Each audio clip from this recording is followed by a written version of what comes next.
Bienvenidos y bienvenidas, amigas, nuevamente a este segundo episodio de este ciclo de podcast Iguales, reflexiones irreverentes cristianas.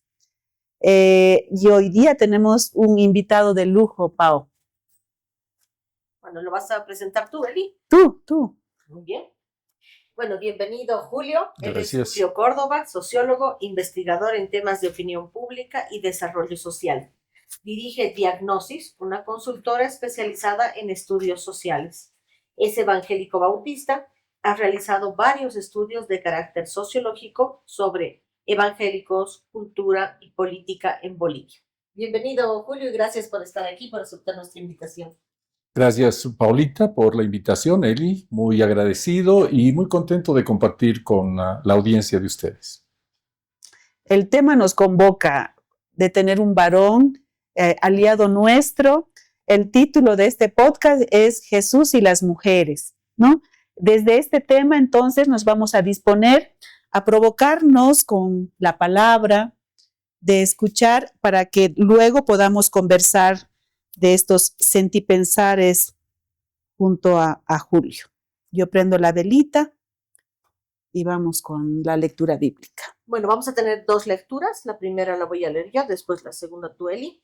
Esta primera lectura, para quienes quieran saber dónde se encuentra, es en el Evangelio de Juan, capítulo 4, el versículo 27, que dice: en este momento llegaron sus discípulos y se sorprendieron de que Jesús estuviera hablando con una mujer, pero ninguno se atrevió a preguntarle qué quería de ella o de qué estaba hablando.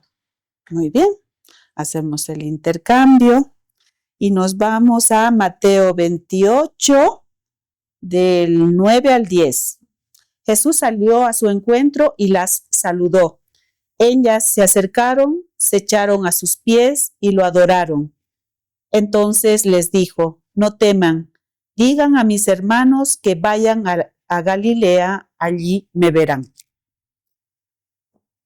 Entonces, desde estos dos textos que acabamos de leer, Julio, ¿cómo ves esta relación que Jesús tenía con las mujeres en su tiempo? Bueno, creo que hay que enfatizar en primer lugar que Jesús está continuando una tradición previa a él. Es decir, Jesús no viene a instaurar una nueva relación con las mujeres, sino que Jesús fue formado tanto por su madre María como por su tía Elizabeth, como por el contexto en el cual se crió en Galilea, en el norte de lo que es Tierra Santa.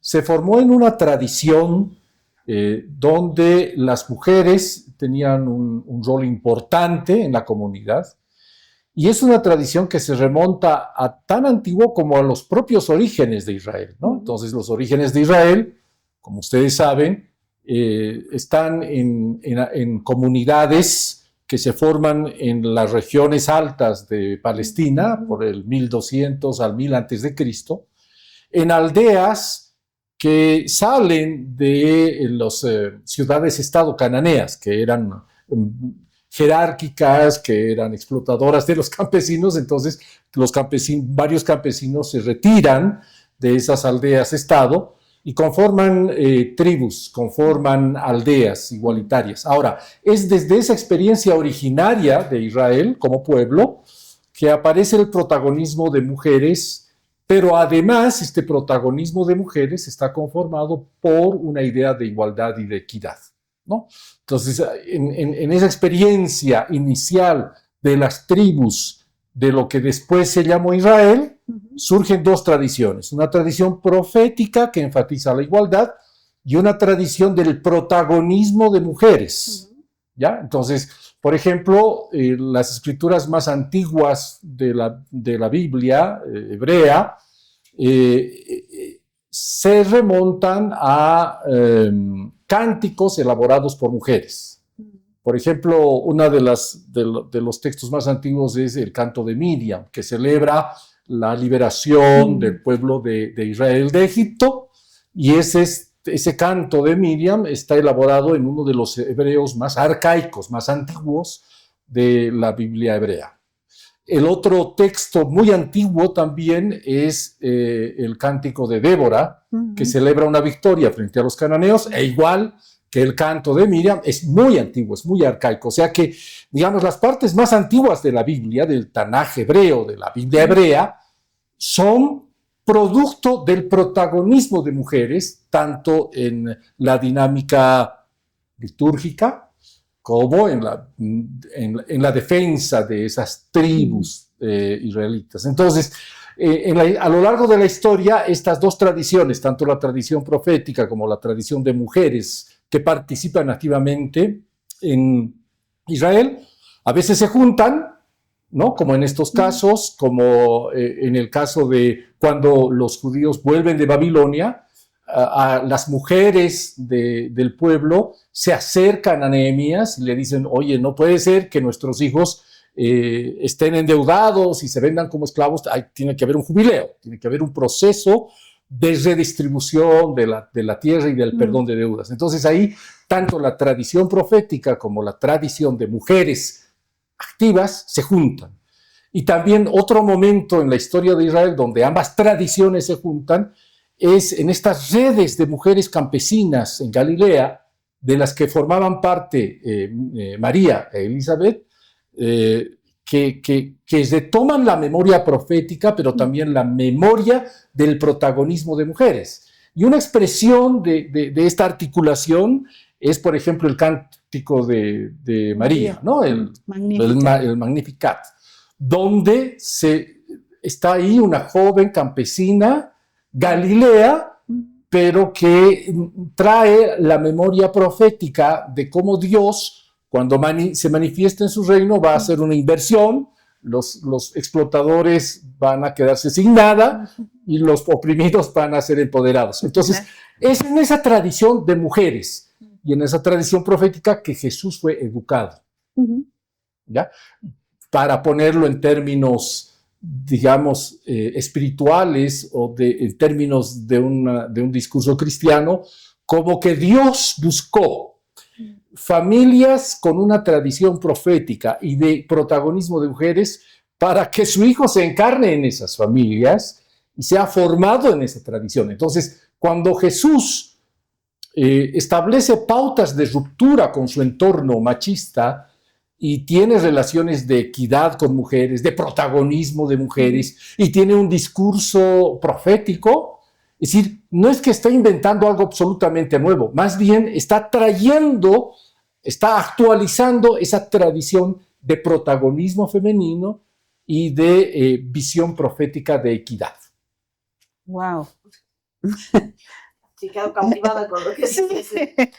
Creo que hemos crecido escuchando, o sea, si hablamos de cánticos, tú has mencionado a Miriam, a Débora, hemos crecido escuchando cánticos de David, ¿no? Salomón, o sea, sí. Normalmente no escuchamos estos nombres de mujeres ¿no? En todo lo que ha sido el Antiguo Testamento, por ejemplo. Si bien están ahí, no es algo de lo que comúnmente se hable, ¿no? O si hablamos de profetas o un testimonio profético, siempre vamos a pensar en varones, porque creo que, ¿no? Así también nos han ido inculcando dentro de las iglesias. Y es sorprendente que digas que esto no es algo completamente nuevo de Jesús, sino que ya existía, ¿no? En la tradición misma de su familia, del linaje de Jesús. Entonces, podríamos hablar también de un discipulado de mujeres, o sea, que Jesús incluía, porque también cuando escuchamos discípulos o apóstoles pensamos en 12 varones, ¿no? Generalmente. Entonces, ¿podríamos pensar en que Jesús incluía mujeres en su discipulado? Sí, definitivamente, ¿no? Es decir, hay varios pasajes y uno de los evangelios que rescata más que los otros evangelios el protagonismo de mujeres es precisamente del que se deriva la primera lectura, ¿no? Del evangelio de Juan. Es decir, el evangelio de Juan, a diferencia de la tradición de los evangelios de los sinópticos, es el que más rescata el protagonismo de mujeres en el movimiento de Jesús. Y una gran teóloga feminista, Elizabeth Schussler-Fiorenza, habló precisamente de este discipulado de iguales. Es decir, cómo Jesús, al traer estas dos tradiciones de Israel a su ministerio, la tradición del protagonismo de mujeres, Y la tradición profética lo que hace es conformar grupos de discípulos de iguales, donde no hay estas jerarquías primero socioeconómicas, ni tampoco hay las jerarquías de género, ¿no? Y bueno, después en el movimiento que continúe el apóstol Pablo tampoco habrá las jerarquías étnico-culturales, ¿no? De judíos y gentiles. Entonces, el Evangelio de Juan destaca el protagonismo de la mujer samaritana, de las hermanas de Lázaro, de Marta y María, cuando en la tradición rabínica de la que parece que Jesús era parte, es decir, no era tan alejado del movimiento rabínico, parece que él era un rabino radical. En la tradición rabínica no se aceptaba el discipulado de las mujeres, ¿no? Es decir, las mujeres no eran parte del discipulado porque eran consideradas como mujeres que no podían recibir la ley de Dios, ¿sí? Entonces, cuando Jesús incluye en su grupo de discípulos a las mujeres, está haciendo una ruptura contestataria, una ruptura radical a la tradición rabínica de Galilea y está planteando que el reino de Dios está radicalizando. En realidad, las enseñanzas rabínicas eran ya relativamente antisistémicas frente al sacerdocio de los saduceos en Jerusalén, ¿no? que eran los aristócratas, digamos, ¿no? La élite económica.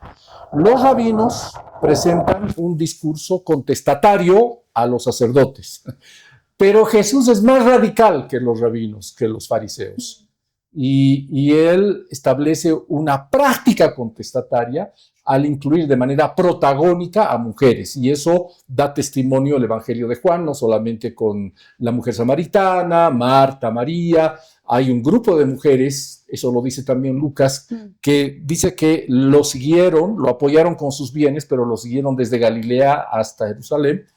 Y finalmente, en el texto que ustedes han leído de Mateo, pero que es mucho más impactante en el Evangelio de Juan, cuando Jesús se aparece a María Magdalena en la resurrección, la presenta como ya la tradición de la Iglesia, la tradición católica ha establecido a María Magdalena como apóstol de los apóstoles, ¿no? Es decir, como enviada para los apóstoles para la buena noticia de la resurrección. O sea que es una práctica contestataria, es una práctica radical, pero y con esto quisiera terminar esta parte, es que no solamente fue la práctica de Jesús, o sea, no es solamente que Jesús incluye a las mujeres en un papel de igualdad, sino también su enseñanza. Hay elementos de su enseñanza que primero cuestionan las jerarquías patriarcales y en segundo lugar enfatizan la equidad de género en el reino de Dios, ¿no? Qué bonito. Dentro de la Iglesia Católica hay una carta que dice que la Iglesia está inspirada por Dios, porque claro, estamos hablando de un libro sagrado y que de la interpretación de la Biblia muchas veces se puede gestar procesos de liberación, de ruptura, como nos dice Julio, pero también puede incubar desigualdad, puede incubar violencia simbólica contra las mujeres y visibilizar lo que tú has hecho.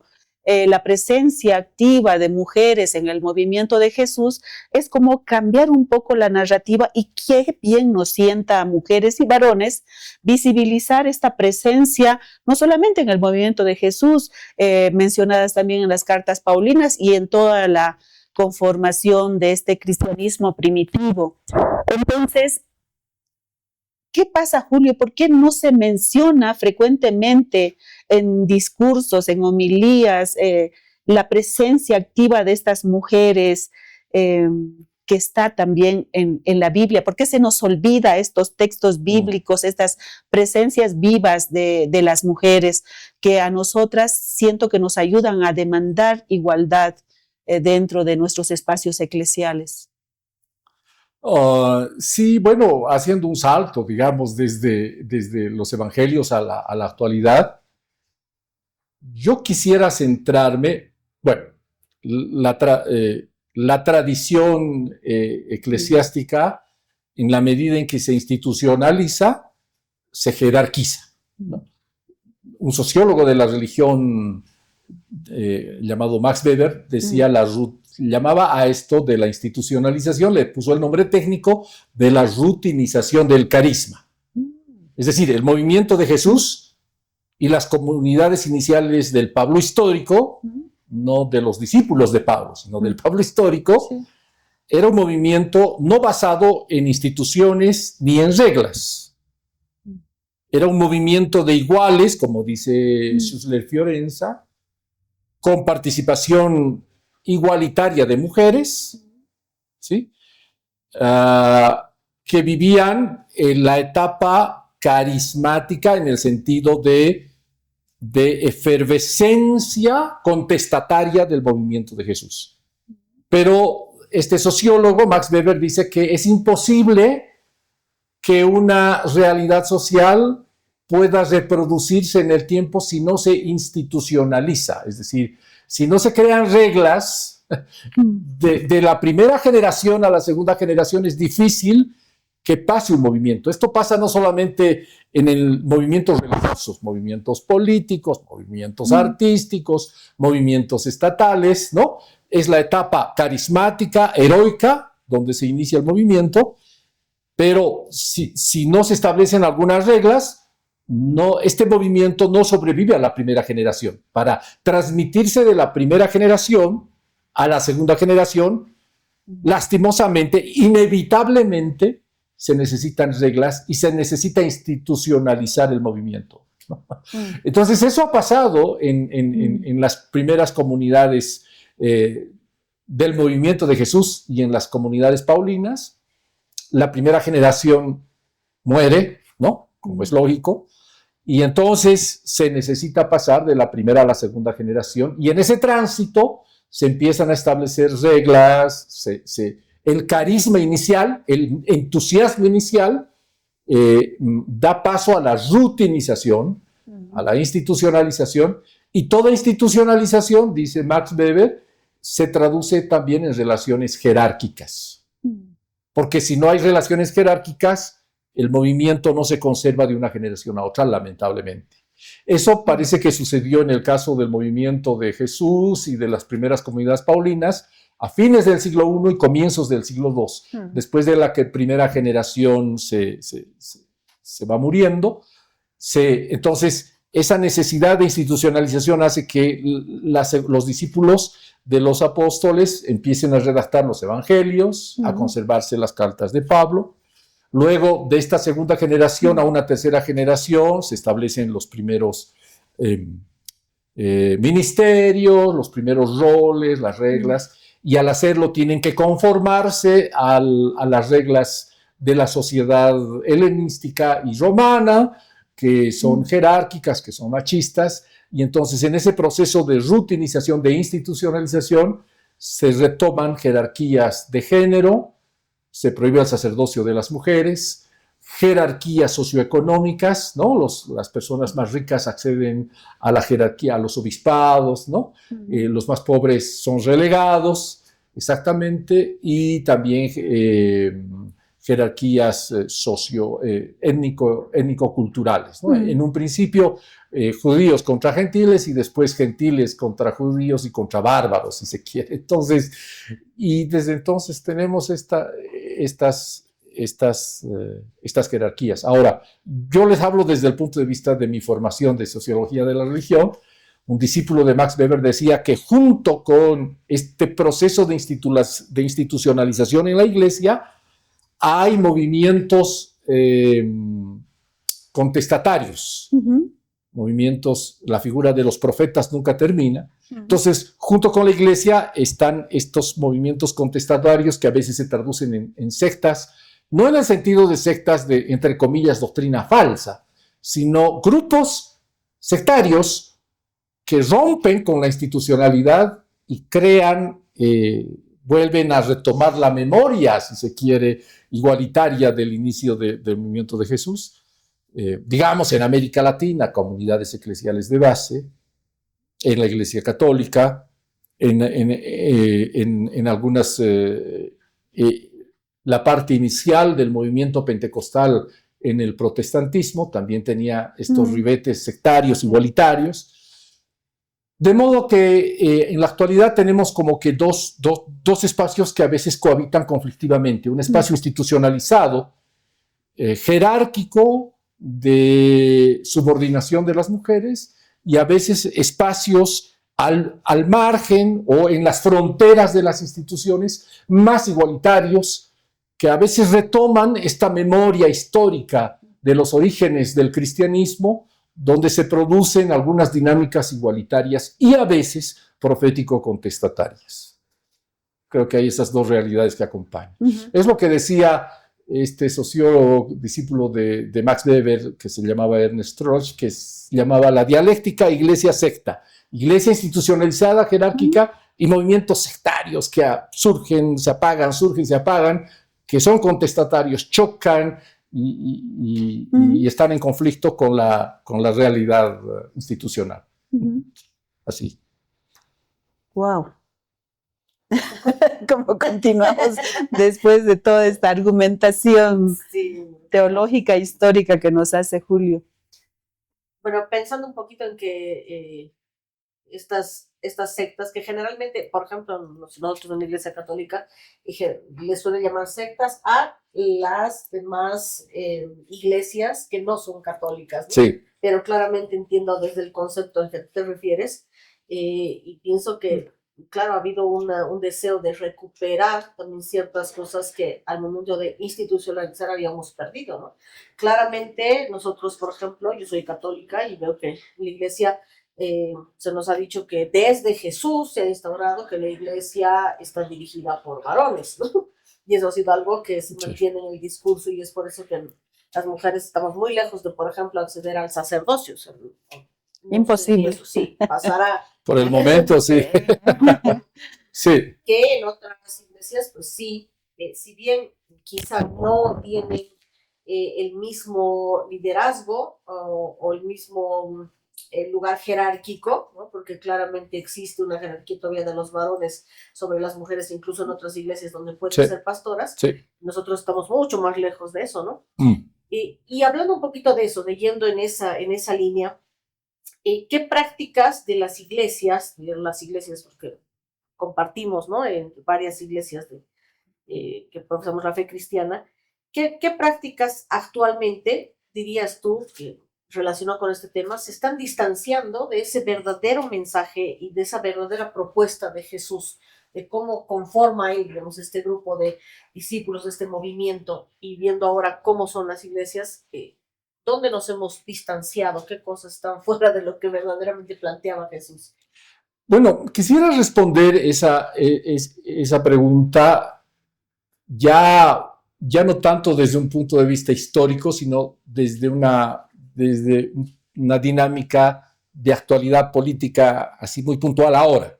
O sea, no quisiera referirme a estructuras jerárquicas, patriarcales, ya instaladas en las iglesias, tanto evangélicas como católicas, sino, digamos, a un tema de mucho más, de un tema coyuntural mucho más específico, ¿ya? Para responder a eso. Y es que en los últimos años ha habido un proceso de radicalización patriarcal, digamos, tanto al interior de la Iglesia Católica como en varias iglesias protestantes y evangélicas. ¿Desde cuándo se dio esta radicalización patriarcal? Desde mi punto de vista, en lo último, no en las estructuras, sino en la postura, digamos, desde mediados de los años 90, ¿ya? ¿A qué se debió esta radicalización patriarcal? Fue una reacción, fue una actitud reactiva, o en mis épocas, cuando yo era joven, se llamaba reaccionaria, ¿ya? Los reaccionarios. Lo que pasa es que en la década de los 90 tenemos dos hitos muy importantes para el movimiento feminista, diría yo, y de la equidad de género, que es el encuentro del Cairo y de Beijing, que habla sobre, patrocinado por las Naciones Unidas, donde se consolida la perspectiva de género y donde hay un fuerte impulso a políticas estatales que apuntan hacia la equidad de género, ¿no? El 94 y el 95. Entonces, desde esa época, varios estados signatarios de estas conferencias empiezan a impulsar políticas de equidad de género, ¿no? A veces muy tímidamente, pero bueno, son avances, ¿no? Pero justo en ambas conferencias, la Iglesia Católica, aliada de gobiernos conservadores de Estados Unidos, de George Bush, que estaba soportado por la derecha cristiana protestante de Estados Unidos, se alían, y curiosamente se alían el Vaticano, el gobierno de Bush, con Juan Pablo II era, ¿no? El Papa. Sí, con Pablo II, que era bastante conservador, con países musulmanes. Ahí el ecumenismo entre musulmanes, protestantes y católicos instantáneamente. Perfecto, sí, la Santa Alianza, ¿no? Se alían para tratar de detener el avance de las políticas de equidad de género en ambas conferencias. No lo logran porque las declaraciones de El Cairo y Beijing rescatan el discurso de equidad de género, pero a partir de esta santa alianza conservadora, católica, protestante, musulmana, que se amaba en ese entonces, se produce una reacción al interior, tanto de la Iglesia Católica como de las iglesias protestantes, una radicalización patriarcal. Y en el pontificado de Juan Pablo II, ¿no? la Comisión Pontificia de la Familia, aliada de la Comisión para la Doctrina de la Fe, que ya estaba entusiastamente reprimiendo a los teólogos de la liberación, empiezan a promover movimientos, posturas altamente patriarcales y conservadoras desde los 90 hasta el presente. Y en el mundo protestante y evangélico se radicalizan las posturas sumamente patriarcales, y ahí aparece un caballito de batalla que es contra la ideología de género. Entonces, la ideología de género es el gran monstruo, es el gran Satanás, es la encarnación del anticristo que quiere destruir a las familias, ¿no? Es anticientífica, etc. Entonces, en torno a esta batalla cultural contra la ideología de género, se construyen movimientos ultraconservadores, católicos y evangélicos, que al final de los 90 y al principio de los 2000 se alían con una extrema derecha emergente que estamos viviendo ahora, ¿no? Entonces, digamos ahora, bueno, voy a resumir muy brevemente. Por ejemplo, en países como en Europa tenemos la derecha política, la extrema derecha política, qué sé yo, en Italia con Meloni, en España con Vox, ¿no? En Francia con Le Pen, etc. En Estados Unidos el trumpismo. En América Latina distintas expresiones de la extrema derecha que se alían con expresiones ultraderechistas, católicas como evangélicas, ¿no? Para conformar un frente común. Y lo que realmente les une, tal vez puedan diferir en sus visiones de ciertas políticas. Parte de estas extremas derechas laicas y religiosas son proteccionistas. Otros son más bien antiproteccionistas, antiestado, de libre mercado. ¿No? A veces no están de acuerdo en estas políticas. Algunas son belicistas, otras se oponen a las guerras, otras son globalistas y otras son antiglobalistas. Hay variedad al interior de estas derechas, pero lo que les une es una actitud virulenta contra el feminismo, la teoría de género, ¿sí? Eso les une, o sea, ahí son hermanos, ¿no? Entonces, yo quisiera referirme a ese hecho coyuntural, a la postura reactiva, reaccionaria de las derechas.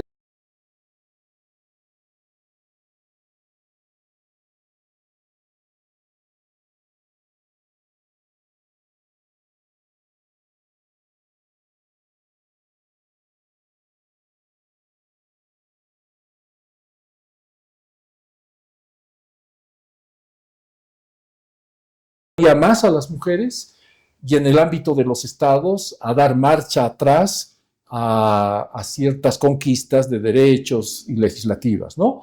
Ahorita mismo en Estados Unidos hay un proceso. Primero se dio marcha atrás a la despenalización del aborto hace un año más o menos, ¿no? Cuando se canceló una decisión de la Corte Suprema de Estados Unidos de los años 70 que despenalizaba el aborto. Ahora esa resolución fue cancelada y los estados en Estados Unidos tienen la libertad de no permitir el aborto, algunos estados, especialmente del sur.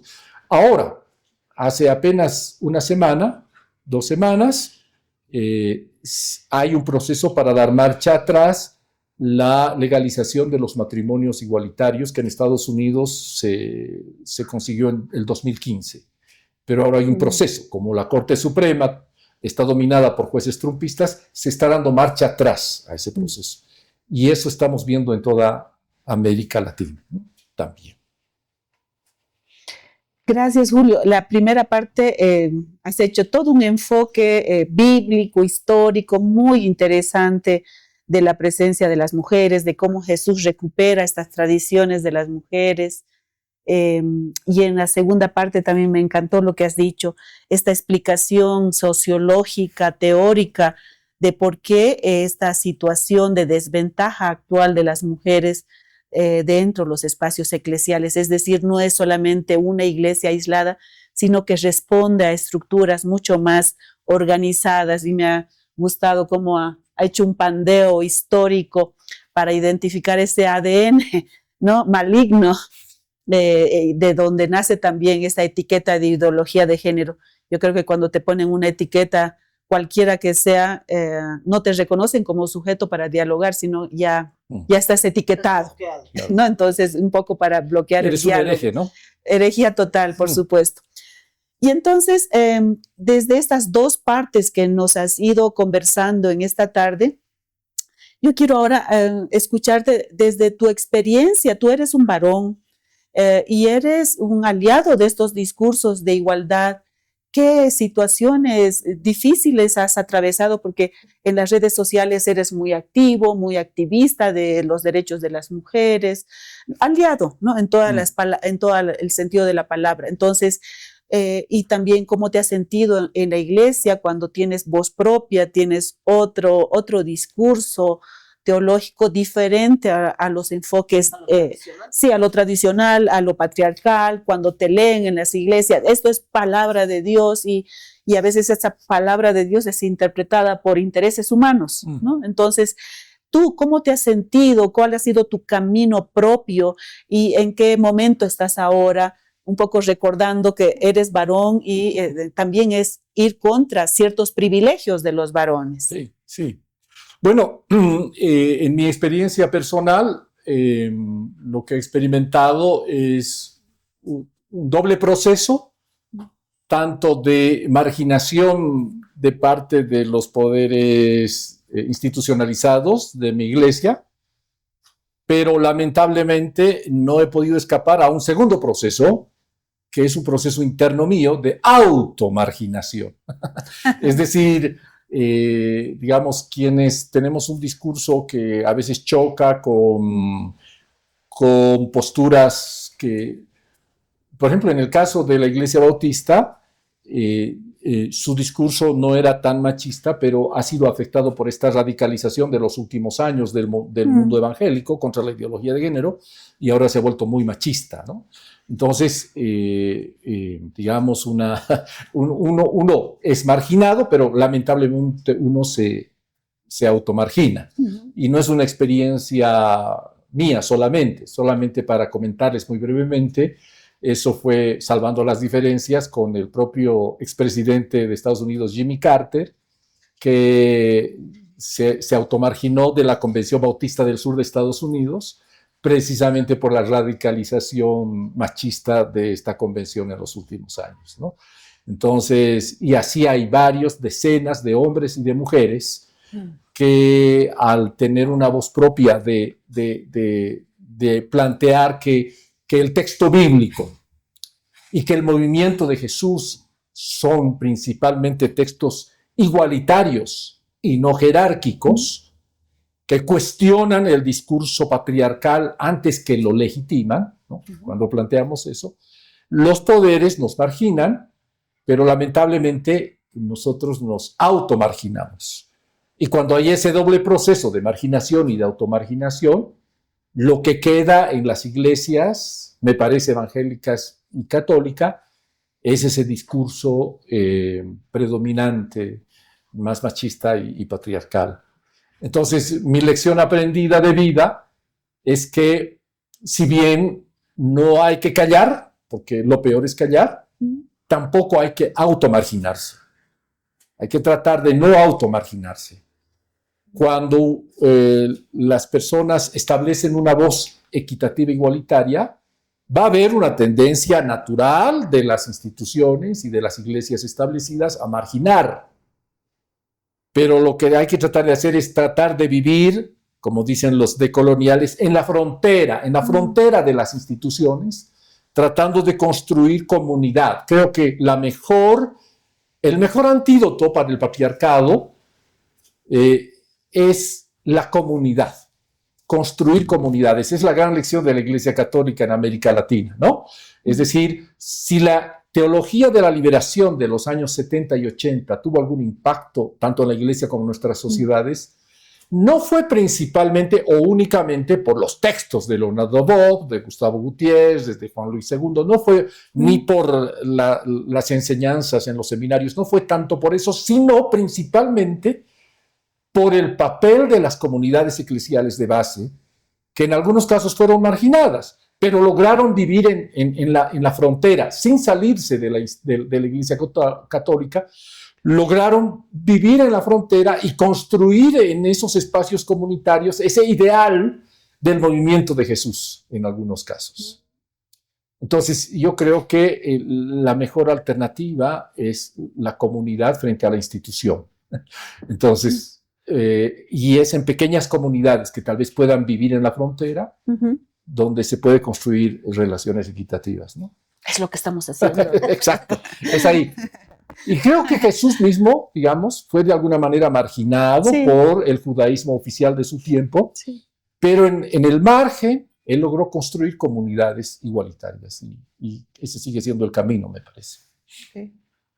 Interesante todo lo que nos has dicho, Julio. Como dice Eli, desde todo un recorrido, ¿no? de un aspecto teológico que a veces no es lo que normalmente se escucha, posiblemente también con ciertos intereses detrás de quienes ¿no? van enseñando de todo este tema coyuntural que estamos viviendo, las derechas contra los derechos, que creo que es algo que repercute fuertemente, ¿no? En nuestras iglesias y en todos los países de América, y como tú has dicho también, ¿no? En Europa.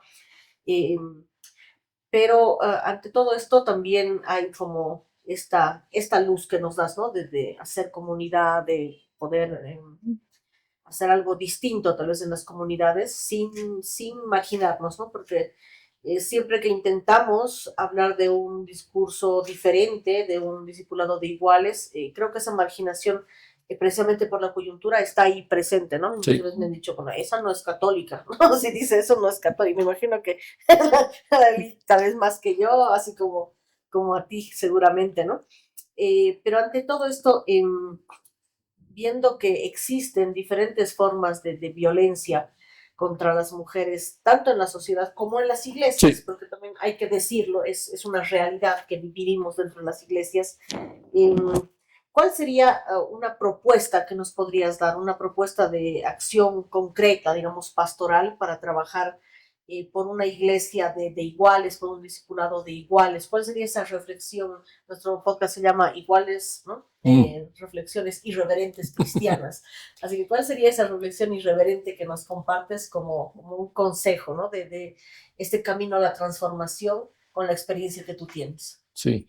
Bueno, retomando lo que decíamos, creo que la base es la construcción de pequeñas comunidades en las fronteras de las instituciones que construyan relaciones igualitarias entre hombres y mujeres, digamos, entre personas de distintos niveles socioeconómicos y entre personas de distintas identidades étnico-culturales. Trayendo a la actualidad el movimiento de iguales de Jesús y la gran consigna del apóstol Pablo en Gálatas, ¿no? Que en Jesús todos somos uno, ¿no? No hay hombre ni mujer, no hay judío ni griego, ni esclavo ni libre, ¿no? Es decir, que además era la forma del apóstol Pablo de actualizar la imagen apocalíptica que se presenta en Joel 2 y que el apóstol Pedro trae también en la experiencia del inicio de la iglesia, ¿no? Que en los postreros días el Espíritu será derramado sobre todos. Hijos e hijas. Hijos e hijas, ¿no? Esclavos y libros profetizarán. Entonces, el momento carismático de la comunidad y el Espíritu Santo igualando, el Espíritu Santo yendo activamente contra todas estos ejes de inequidad y de igualdad y de opresión. El Espíritu Santo generando un movimiento liberador, igualitario y equitativo. Bueno, entonces creo que esta consigna de Joel 2, de Hechos 2, cuando se nace la iglesia con el actuar del Espíritu Santo, y de Gálatas 3:28, donde en Jesús todos somos uno, no hay hombres y mujeres, etcétera, que retoman la memoria de las comunidades de discipulado igualitario de Jesús, se puede traducir en comunidad, en nuestro momento actual, en comunidades eclesiásticas que actúen no tanto en el centro de las estructuras eclesiásticas, sino en los bordes, sin automarginarse, sino en los bordes, ¿no? Es lo que llaman la estrategia galilea de Jesús. Jesús no nació ni se educó, ni desarrolló lo central de su ministerio en el centro del judaísmo del segundo templo, que era Jerusalén, sino en el borde, donde había más libertad institucional, y es en ese borde de Galilea donde puede formar esas comunidades de iguales. Lo mismo las comunidades formadas por el apóstol Pablo no estaban en el centro del poder romano, sino en los márgenes. Entonces, esa espiritualidad de los márgenes, de no pugnar, a veces me parece que quienes tratamos de tener una iglesia igualitaria, de seguir el movimiento de Jesús, a veces nos distraemos con disputar el poder institucional, ¿no? O sea, digamos, lo queremos tomar. Sí, queremos tomar las instituciones, ya, caramba, un papa que luego establezca el sacerdocio de las mujeres, ¿no? Cuando el sacerdocio por su propia naturaleza es jerárquico, ¿no? Y de repente podemos tener, sí, pues estaría bien, es un avance, pero sin olvidar que el sacerdocio en sí mismo es jerárquico y lo ideal sería más bien comunidades sin sacerdocio, por favor, ¿no? Entonces, es lo que pasa. Participativo, al menos. Participativos, digamos, desde el punto de vista protestante tradicional, el sacerdocio de todos los creyentes, hombres y mujeres, digamos, ¿no? Entonces, a través del bautismo. Como lo que sucedió hace un mes en la iglesia anglicana, ¿no? Es decir, se reconoció por primera vez en la historia a una mujer como como obispa de la iglesia de Canterbury y por lo tanto como, digamos, primus inter pares de toda la iglesia anglicana. Y está bien, es un avance, si se da hay que apoyarlo, pero cuando la lucha por la equidad de género se da en el centro de la estructura jerárquica institucional, olvidamos el establecer relaciones igualitarias en comunidades igualitarias, valga la redundancia. Y eso generó una ruptura en la iglesia anglicana así, monumental, o sea, se dividió hace menos de un mes a nivel mundial.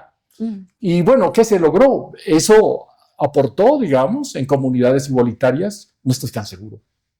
Simplemente se derivó en una ruptura. Entonces, cuando nos dejamos distraer y dijimos, ya vamos a luchar por el poder institucional, vamos a influir en los grandes seminarios, en las grandes instituciones, en las grandes compañías, en las grandes órdenes religiosas, ¿verdad? está bien, no digo que no hay que hacerlo, pero eso nos distrae de lo central, a mi juicio, que es la construcción pastoral de comunidades igualitarias, cara a cara.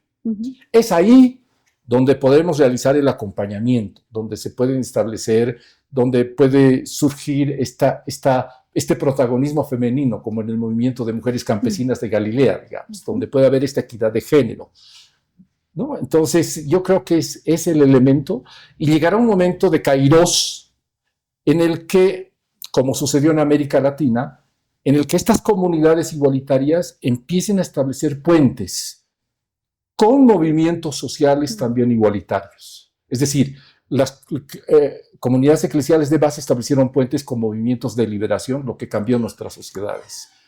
En países como en Argentina, comunidades igualitarias eclesiásticas tuvieron contacto con movimientos de mujeres y plantearon el movimiento Ni Una Menos, por ejemplo, ¿no?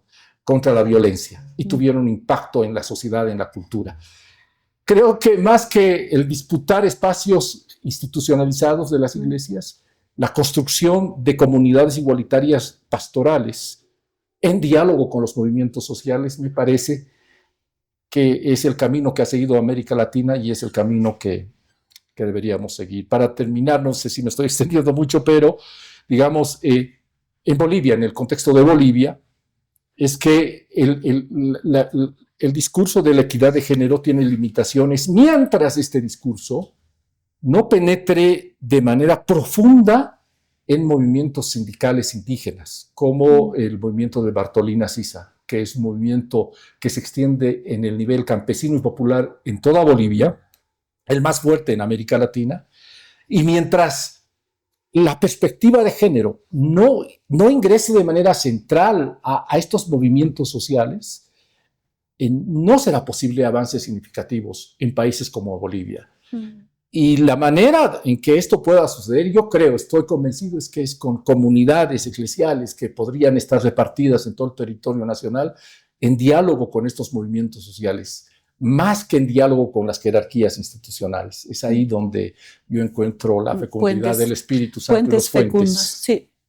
Gracias, Julio. Ya para ir cerrando nuestro episodio de hoy, yo quiero rescatar esta actitud de Jesús, de siendo varón, teniendo privilegios, ha renunciado a esta masculinidad tóxica, hegemónica, que hace daño, ha construido, ha repensado también, ha crecido desde ese pensamiento de igualdad, de un discipulado conjunto. Entonces, seguramente también hay varones que nos están siguiendo. Y creo que hilando todo lo que has dicho, Julio, es también cómo los varones repiensan su propia masculinidad desde esta inspiración de Jesús. Quizá una breve oración o frase para deconstruir masculinidades dañinas y que fomentan la violencia. Bueno, quisiera comentar eso desde mi tradición protestante. En la tradición protestante hay una frase que dice: iglesia reformada, siempre reformándose. Eso significa que si una iglesia no está en un permanente proceso de conversión, en realidad no es una iglesia de Jesucristo. Y si un cristiano no está en un permanente proceso de conversión, desde sus privilegios, desde sus actitudes violentas, no es un auténtico discípulo de Jesucristo. Y si un varón que quiere ser discípulo de aquel Jesús que deconstruyó su masculinidad hegemónica, que no está día a día en un proceso permanente de renunciar a sus privilegios masculinos y buscar la equidad en su familia, con sus papás y mamás, con su pareja, con sus hijos e hijas, pero todos los días, conscientemente buscando renunciar a esos privilegios masculinos y construir en su vida cotidiana relaciones de equidad de género, no puede llamarse un discípulo de Jesucristo. Un discípulo que esté en un proceso permanente de conversión, creo que es lo que necesitamos hoy los varones que queremos ser discípulos de aquel gran varón deconstruido que es Jesucristo. Muchas gracias, Julio. Creo que nos has dado muchas pautas para seguir pensando esta relación que tenía Jesús con las mujeres. Y no sé si lo invitamos a cerrar con una oración, Paulita. Sí, claro que sí. Queremos invitarte a hacer esta oración final. Vamos a sostener estos 3 elementos que son el vino, el pan y esta velita. Esta velita. En base a todo lo que hemos conversado hoy, pues queremos que puedas cerrar este capítulo con una oración donde todos y todas podamos unirnos. Muy bien. Gracias, Jesús, por tu ejemplo, por tu inspiración y por tu espíritu que nos mueve a la igualdad y al amor entre hombres y mujeres, entre ricos y pobres, entre personas con distintas identidades culturales. Que esa equidad anunciada por Jesús pueda ser una realidad en nuestra vida cotidiana hoy. Amén. Amén. Muchas gracias, Julio, Paulita. Vamos cerrando el episodio de hoy, contentas y desafiadas.